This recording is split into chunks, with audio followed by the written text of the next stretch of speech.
Oi, Curicas. Na aula de hoje vocês tiveram dificuldade de entender, né, por conta da queda de energia, a conexão, ou a minha, ou a rede de vocês em casa, alguma coisa assim. Mas aí aproveita para os alunos presenciais e para os alunos, né, online. Vi também a necessidade de reforçar algumas coisas com vocês, alguns itens que eu penso ser necessário para dominar esse tema da aula de hoje, tá? Então eu estou fazendo um vídeo, né, explicando, dando um reforço sobre o tema dessa aula para vocês. Espero que vocês leiam e tenham calma em relação a isso. Tudo é muito novo, nós vamos nos adaptando a essa nova tecnologia, a essa nova modalidade de ensino. Bem, aqui eu peço para que vocês observem, né, que nossa atividade é uma atividade de reforço, ela não é uma atividade avaliativa, né, e hoje nós trabalhamos algumas variações linguísticas e para isso eu montei um mapa mental para poder ajudar. Quanto ao tema registro formal e registro informal, que é o tema da nossa aula. Quem tem o livro é no capítulo 1, página 17 a 21. As páginas anteriores já tivemos aula sobre isso. Então, quem está com o livro vai resolvendo as questões, lendo e reforçando o que eu estou falando aqui. Bem, a língua portuguesa é uma língua riquíssima. O nosso país é um país muito grande. Por isso, nós temos uma variação linguística muito grande, né? Como falar, a maneira como falar, você lá do norte é diferente de quem está no sul. Quem está no nordeste tem variações diferentes de quem está no norte e assim por diante. Cada região tem uma maneira, né, de se expressar. Só que eu tenho aqui, dentro dessa discussão da variação linguística, uma linguagem formal e uma linguagem informal. Essa linguagem informal, ela é uma linguagem, né, gramatical, é uma linguagem que necessita da gramática, da pronúncia, da grafia clara, da grafia correta, vocabulário rico.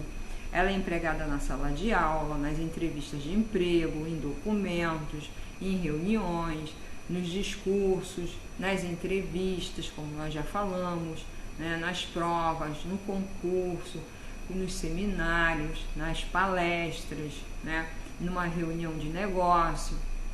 E ela é destinada a pessoas, né, que estão num cargo de responsabilidade, né?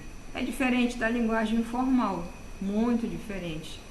Nessa tela de vocês estão vendo aqui que tem um exemplo. Gostaria de solicitar sua presença na sala 10, né?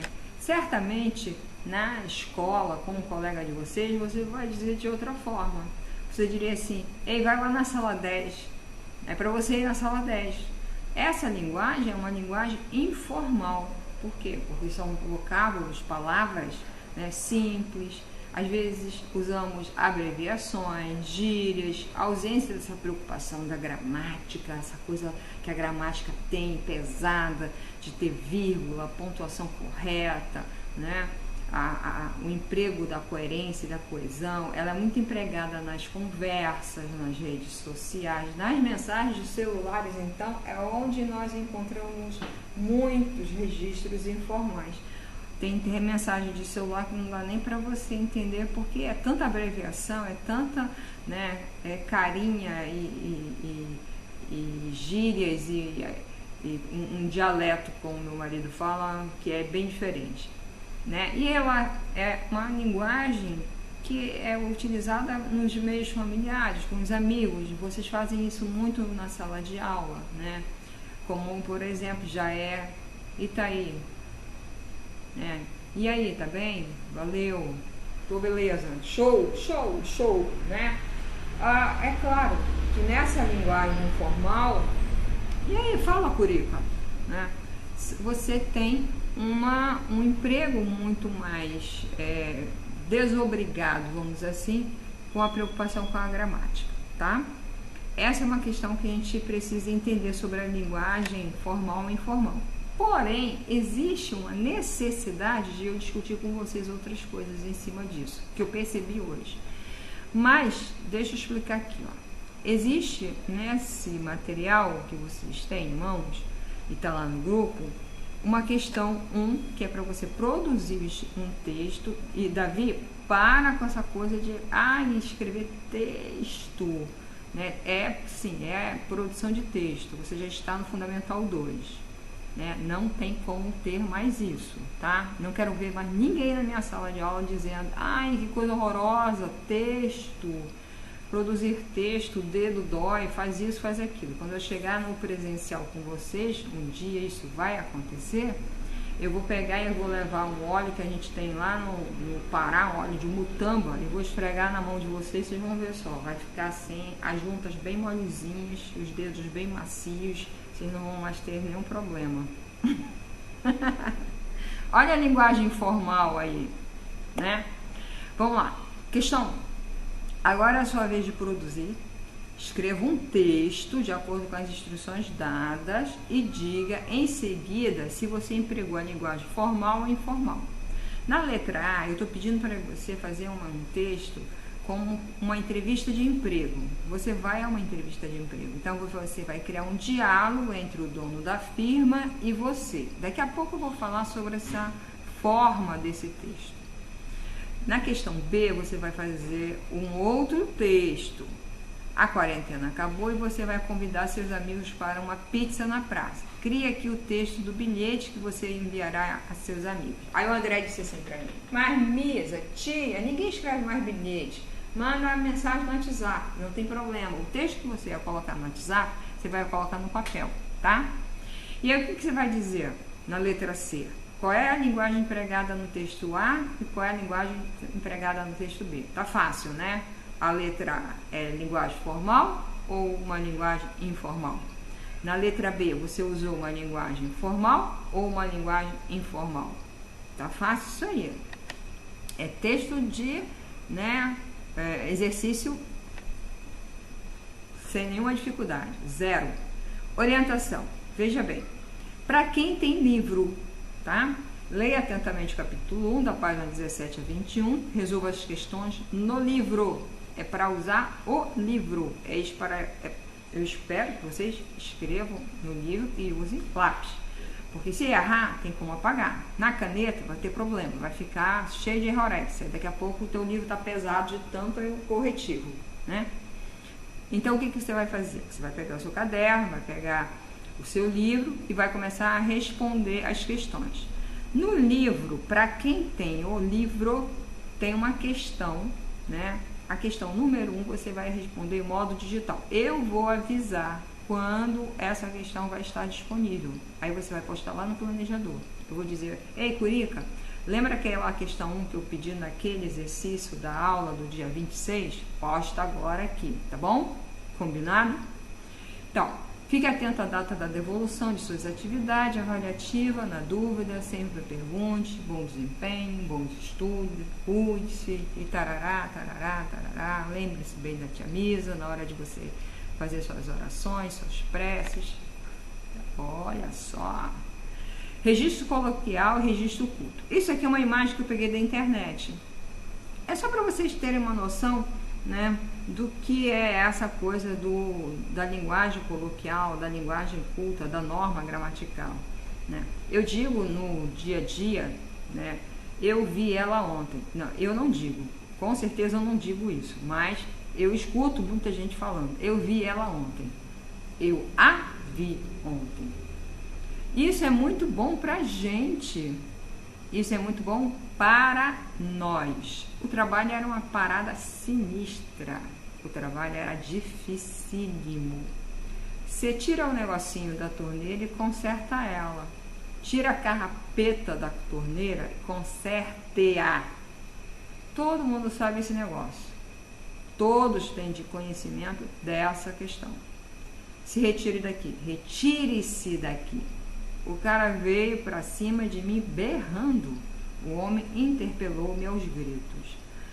Falta 5 minutos para acabar a aula. Faltam 5 minutos para acabar a aula. O diretor pediu para mim vir aqui. O diretor pediu para eu vir aqui. Bom, o que acontece? Nessa coluna onde está o registro culto, nós vamos, ao longo do ano, comentar sobre muitos, né, dessas regras gramaticais, vamos dizer assim, né? E que às vezes essas regras gramaticais são chatas na modalidade escrita, mas na modalidade oral, como eu falei para você, ela é aceitável, mas ela é agramatical, ela não está correta do ponto de vista da gramática, né? Lembra que eu dei o exemplo? Meio-dia, na hora que você está almoçando, churrasco cheirando, todo mundo comendo, aí tem uma farofinha ali de cebola com alho, aí você diz assim, me dá a farofa, automaticamente alguém passa a farofa para você. Está errado, gramaticalmente, mas é aceitável, né? Mas é claro, né, tia Misa, ninguém vai chegar na hora desse churrasco cheiroso aí dei-me a farofa. Você encontrar alguém assim, me avisa, tá? Que eu ainda não encontrei. Geralmente me dá isso, me dá aquilo, tá bom? Essa é a folha que eu, né, preparei para vocês. Junto a esta folhinha, eu preparei um outro slide, que é esse aqui, sobre variação linguística, linguagem, discurso direto e indireto e pontuação. Eu percebi, né, foi uma percepção, né, que vocês tinham alguma certa divergência do que é isso e como isso se dá. Então tem aqui, ó, novamente variação linguística, né, é um processo de mudança natural das línguas. Eu tenho expressões do norte, porque eu morei na região norte, então eu tenho muita coisa do norte, misturada com algumas coisas já daqui do sudeste, né? Ela apresenta-se num determinado tempo, num determinado espaço, numa determinada sociedade. Isso nós falamos na folha do exercício, né? E ela não pode ser considerada o erro do português, por isso que eu estou falando, né? A variação linguística, ela é aceitável, mas ela é agramatical. Ela é aceitável por quê? Porque você tem entendimento da comunicação. Você entende o que o outro está falando. É o caso do me dá o lápis, me dá o caderno, né? Na região Nordeste, eu coloquei aqui algumas coisas sobre isso. Na região Nordeste, é muito comum você falar macaxeira, que é a mandioca. Aqui é aipim, né? No lugar distante, é Baixa da Égua. Pô, longe pra caramba, hein? É bem ali, ó. É o lugar distante. Na região sul, você tem bergamota, que é a mexerica, que é a tangerina, o cacetinho, que é o pão francês, o pão de sal, né?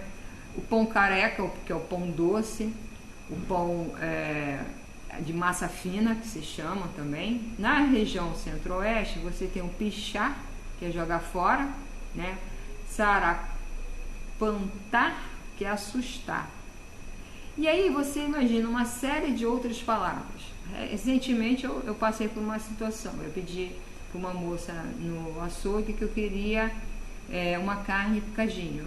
Olha, me veja 2 quilos de picadinho de patinho. E aí a moça olhou para mim, fez o que pediu, me entregou a carne toda em cubo. Eu falei assim, não, eu quero picadinho. Ela disse, não, isso aqui, mas está picadinho. Assim. Aí eu olhei, é carne moída, eu quero carne moída. Aí ela foi me explicar, ó, aqui ninguém fala picadinho, é muito difícil. Aí foi toda uma história com a chuleta, que para nós é bisteca, né? Lá no norte, no Pará, onde eu estava trabalhando, a gente chama bisteca, aqui é chuleta. Enfim, é negativo para uma sociedade, né, a existência do preconceito linguístico. Isso é muito chato. Muito, muito, muito chato, é vergonhoso, preconceito linguístico é feio e, acima de tudo, é crime, tá? Nós temos que viver em sociedade, saber viver em conjunto, saber lidar com as diferenças. Esse é um desafio para toda a sociedade. E no outro slide, no terceiro slide, eu resolvi colocar uma questão sobre essa linguagem formal e linguagem informal. Então, essa linguagem formal, eu botei uso monitorado porque há uma necessidade de olhar a gramática, né? Em situações que exigem mais formalidade, por isso que é formal. com a formalidade, empregada com interlocutores desconhecidos ou mais formais. Você não vai falar com o vereador, com o prefeito, com o diretor, né, de qualquer jeito. Apesar de que a gente adora a Marliane, muito fofa, muito querida, muito amada, mas nós temos que ter um certo cuidado quando falar com a diretora. Por quê? Porque ela é um cargo de, né, respeito dentro da escola. É diferente quando você fala com o seu colega. Então, com a diretora, a gente usa senhora, professora, né? Aí eu coloquei um exemplo. Senhor Petrúquio, aceita Catarina Ninola como sua legítima esposa, prometendo amá-la e honrá-la? É um trechinho daquela novela, né, que aparece a Catarina e o Petrúquio, que eu já não lembro mais o nome da novela. E aí eu peguei lá o exemplo. A linguagem informal, uso mais espontâneo, em situações que permitem informalidade, empregada com interlocutores que temos muito mais proximidade, é o amigo, é o irmão, é o tio, é a mãe, pai, vizinho, coleguinha, né? O que diabos o senhor acha que eu vim fazer aqui? É claro que é assim, sim, né? Certamente essa é uma linguagem, né, muito mais comum do que a linguagem formal no meio em que vocês vivem, né? No caso aí vocês entre colegas de sala de aula. Foi aqui que eu percebi a dificuldade, discurso direto e discurso indireto. O que é discurso direto e o que é discurso indireto? No próximo bimestre nós vamos estudar muito isso. Mas só que eu preciso pelo menos dessa base aí. No discurso direto, gente, ele é utilizado em entrevista, organizado em perguntas e respostas. Lembram lá da entrevista que você vai escrever no exercício da letra A? Então, eu vou montar esse meu discurso, né, a minha entrevista, em forma de discurso direto, pergunta e resposta, pergunta e resposta. Ele é utilizado em artigos e reportagens, por exemplo, as aspas são usadas para manter a fala como foram ditas. É muito comum você ouvir no jornal, né, a apresentadora falar assim, abre aspas, presidente fulano de tal falou tal coisa, abre aspas, confirmou tal coisa, ministro da saúde falou tal coisa, abre aspas, aí fala exatamente como ele disse, aí fecha aspas. Esse texto não é o seu, é o do outro, por isso que nós utilizamos a aspas, tá? O discurso indireto, o autor escreve com as suas próprias palavras as falas de outras pessoas. Se a tua entrevista foi feita no discurso indireto, não tem problema, né? Que a Isabela estava fazendo o exercício, eu entendi que a Isabela estava fazendo a resposta como fosse um discurso indireto. Não tem problema, se ela está descrevendo como foi a entrevista, a forma como ela utilizou, né, a maneira como ela escreveu ali. Então, deixa o exercício chegar na minha mão, que eu vou olhar, né, até que grau é essa, né, dúvida do discurso direto e indireto com vocês, e aí para me preparar para o próximo bimestre, que está bem aí, não demora muito não, né? O que acontece? Aí vem a coisa da pontuação, né? O ponto de interrogação é usado para fazer o quê? Perguntas. O ponto final, ele sinaliza o término da frase sem o efeito expresso pelos sinais de interrogação ou de exclamação. Terminei, pronto, sinalizei ali que a frase ficou fechadinha, sem nenhum problema de pergunta, né? Ela pode ser até uma frase afirmativa, né? Ela está fechadinha ali com o meu ponto final. O ponto de exclamação, ele é usado para expressar ênfase, né? Eu acho que é isso que eu fiquei de conversar com vocês. Tem muito exemplo na internet, se você pegar a imagem na internet você vai ver.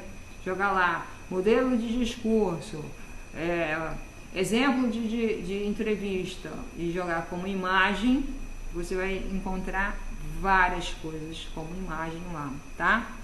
E na próxima aula, então, a gente olha o modelo informal. A gente, né? Nós iremos trabalhar esse exercício, falar sobre, né, a correção e a entrega da carta. Eu estou pesquisando um aplicativo para que você possa escrever a carta e eu receber aqui, né? Eu quero receber essa carta de vocês manuscrita, até porque eu quero dar uma olhada nessa caligrafia, né? Mas para agilizar, e até um assunto que nós vamos trabalhar mais adiante, que é o texto informatizado, eu estou tentando encontrar um aplicativo para carta. Eu encontrei um muito interessante, que é para carta no futuro, só que isso aí não é o meu objetivo, né? Escreva uma carta hoje e você vai ler no seu futuro, né? Eu fico imaginando a quantidade de abobrinha que eu deveria ter escrito no passado, e hoje olhando assim, meu Deus, que coisa, hein?